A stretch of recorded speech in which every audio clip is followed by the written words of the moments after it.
Ya, ketika dia dunianya sudah digital, dunianya sudah di era milenial, maka tentu perlakuan-perlakuan komunikasi politik juga harus berubah. Tidak boleh disamakan.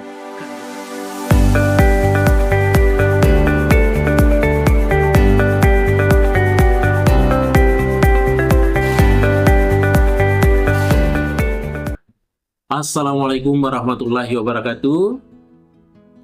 Para pemirsaku sekalian dimanapun berada, tentu saya menghaturkan terima kasih yang setinggi-tingginya, penghargaan yang sebanyak-banyaknya ya, karena selalu menanti, selalu mencari-cari tahu tentang terkait dengan salah satu channel YouTube kita, Mr. Koronis, komunikasi romantis dan humanis. Baik para pemirsa sekalian dimanapun berada, tentu saja channel YouTube kita ini selalu berbicara terkait dengan seluk-beluk berkomunikasi, tata cara berkomunikasi.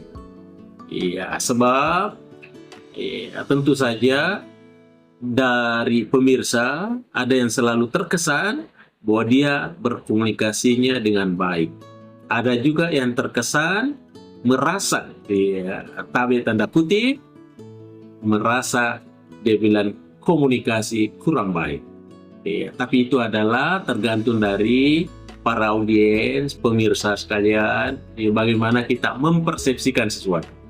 Artinya, secara sunnatullahnya itu adalah pasti terjadi perbedaan-perbedaan. Ketika kita 10 orang, pasti 10 persepsi yang muncul. Dan persepsi itu kita tidak harapkan seragam semua, tapi itu harus diharapkan siap untuk menerima perbedaan. Kenapa? Karena perbedaan ini adalah sesuatu yang sunnatullah. Dia lahir ke dunia ini selalu saja berbeda-berbeda. Ketika lahir laki-laki, maka dihadirkan juga yang kontras, yaitu perempuan. Dua yang berbeda. Ya. Ketika kita lihat laki-laki dan wanita dan perempuan, kedua yang berbeda jenis ini, yang sangat kontras, ternyata ketika dia dipadu, itu merasa terindah. Itu adalah sesuatu kesempurnaan. Oleh karena itu, proses komunikasi juga seperti itu.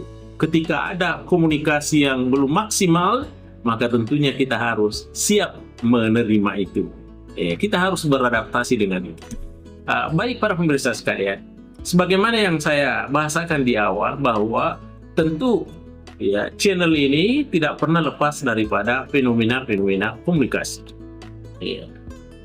Sekarang maraknya kita bicara, membincangkan tentang terkait dengan komunikasi politik.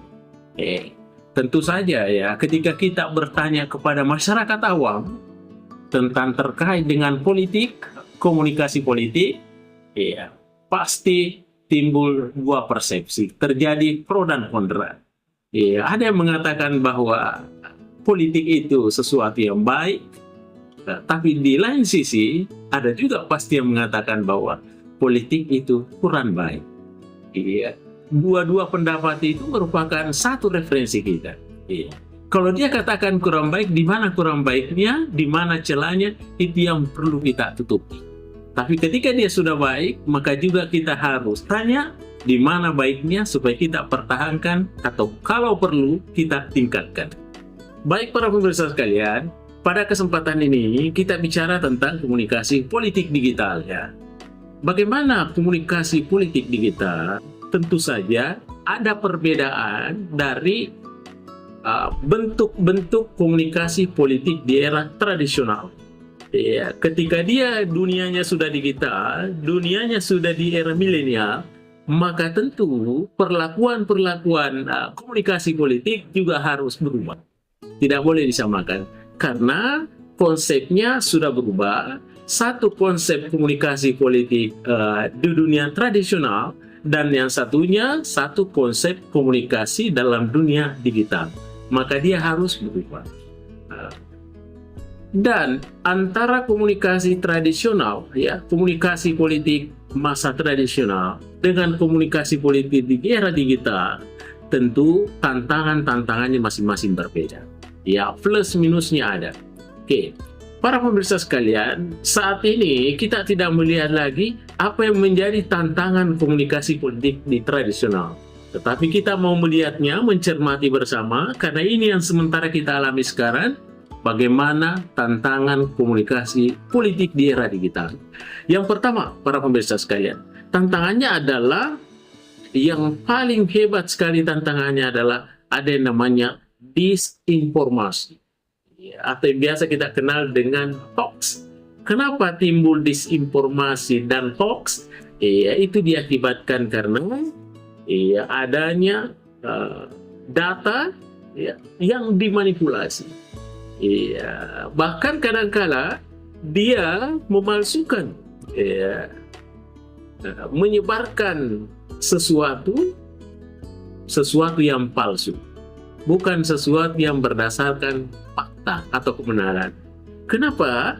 Karena kadangkala penyebaran informasi palsu seringkali menyebar lebih cepat dibanding dengan penyebaran informasi yang berbasis data atau berbasis kebenaran. Karena di sini ada terjadi yang disebut dengan manipulasi opini. Ada penggunaan konten palsu.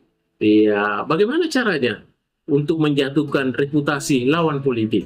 Maka dia serang dengan manipulasi opini, manipulasi data. Kemudian tantangannya juga yang terkait dengan disinformasi dan hoax ini adalah kehilangan kepercayaan. Kenapa?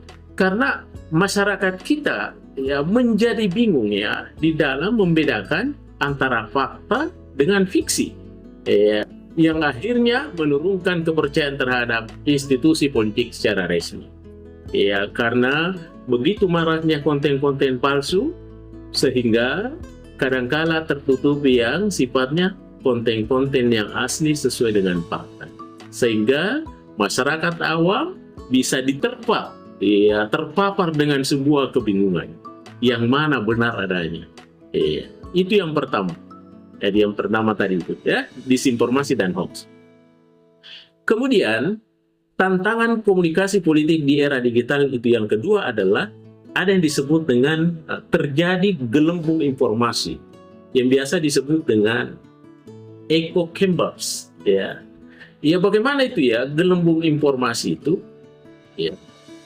Salah satu penyebabnya adalah karena algoritma di media sosial itu dirancang untuk menunjukkan konten yang sesuai dengan minat pengguna. Sehingga dengan demikian, akibatnya adalah konsekuensinya di sana ada yang disebut dengan penguatan bias. Bagaimana itu penguatan bias?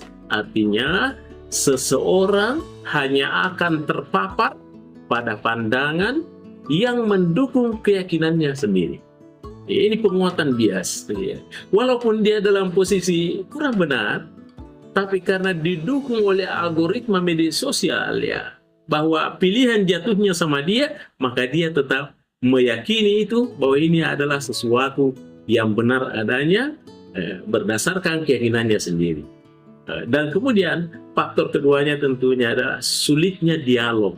Bagaimana itu di media sosial? Di media sosial itu menutup ruang untuk melakukan diskusi dengan pihak yang memiliki pandangan yang berbeda. Sehingga inilah yang bisa menjadi penghambat yang namanya proses musyawarah. Saya yakin proses musyawarah tidak akan tercapai karena di media sosial itu masing-masing lain dia punya ruang, sehingga dia berbicara secara luas. Kalaupun ada yang tanggapi, itu tanggapi secara sepihak. Di dunia digital jarang ketemu antara orang satu dengan orang lainnya, jarang ketemu antara kreator, antara komunikator dengan komunikan, sehingga sulit untuk melakukan musyawarah karena terhambat dengan itu. Itu yang kedua. Kemudian yang ketiga, para pemirsa sekalian, bagaimana tantangan komunikasi di era digital? Yang ketiga adalah terjadi polarisasi. Bahkan ujung-ujungnya terjadi yang namanya ujaran kebencian. Bagaimana itu terjadi polarisasi? Bagaimana itu polarisasi itu adalah indikatornya adalah em, di ruang digital itu seringkali menjadi tempat perdebatan. Ya, tempat perdebatan yang sangat tajam dan emosional dan tidak menyelesaikan masalah.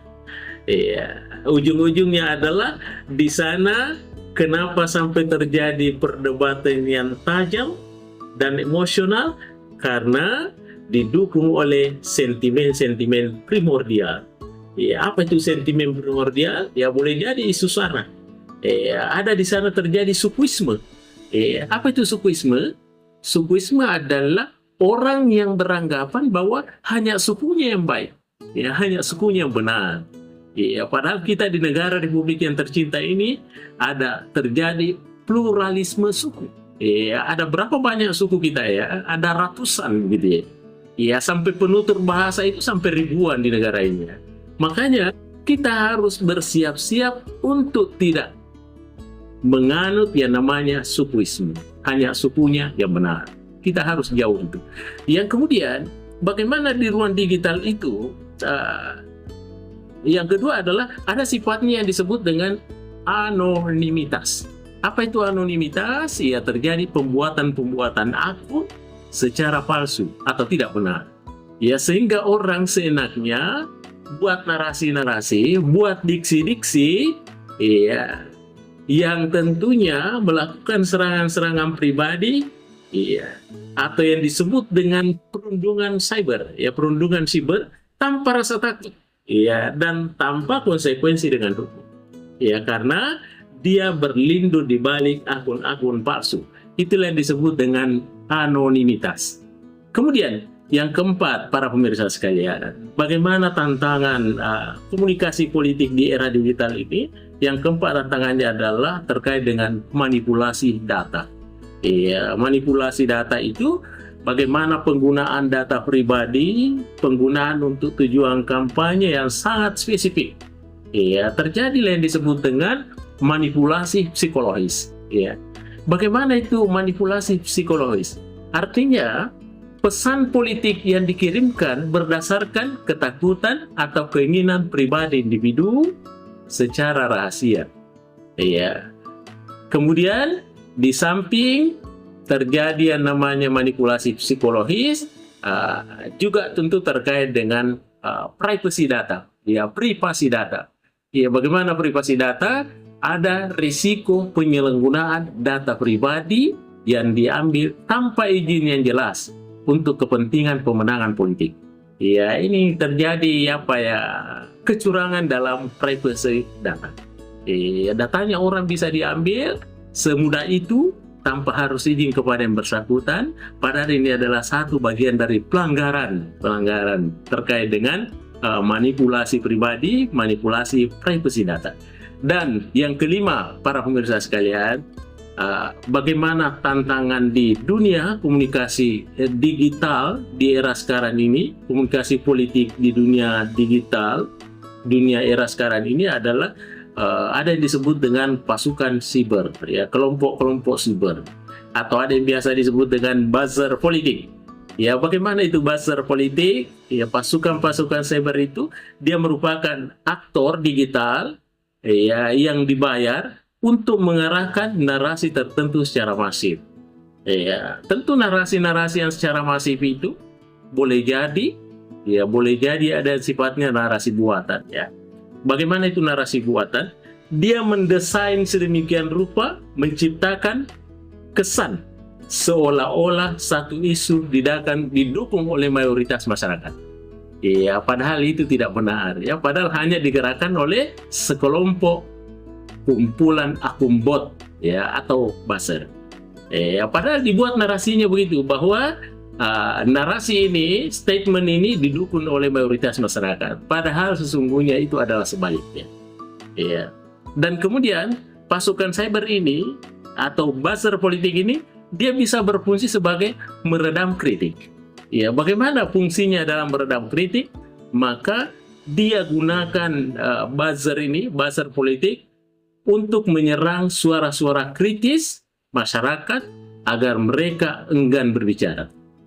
Ya, sehingga dengan demikian ketika ya dukungan dari buzzer politik jauh lebih banyak ketimbang dengan narasi-narasi yang sifatnya alami, maka tentunya disinilah terjadi penghentian ya narasi-narasi secara benar, karena sudah diserang oleh narasi-narasi yang tentunya sifatnya